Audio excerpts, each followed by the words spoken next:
Welcome to my channel, EdTabs TV. Enjoy watching, and don't forget to like, share, and subscribe.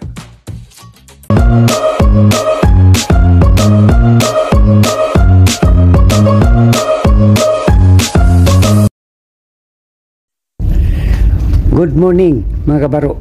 Ang video na ito ay kadalasan makikita natin sa loob ng engine room machinery, lalo na main engine FOP or fuel oil pump.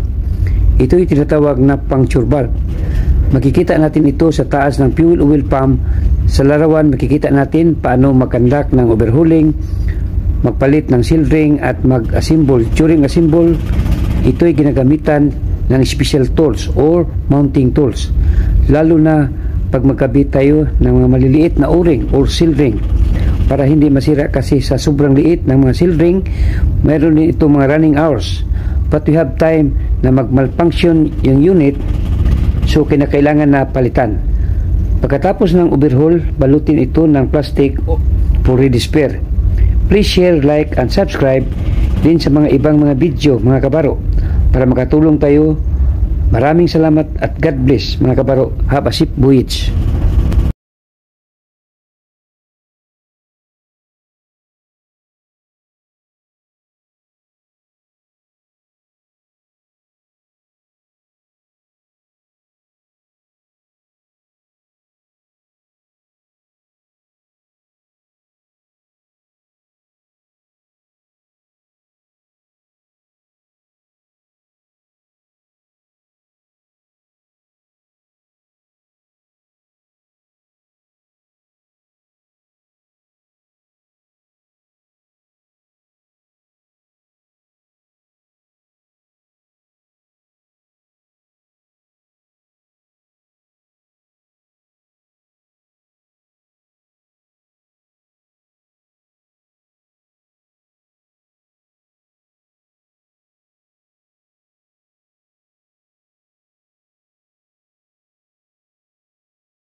Thanks for watching.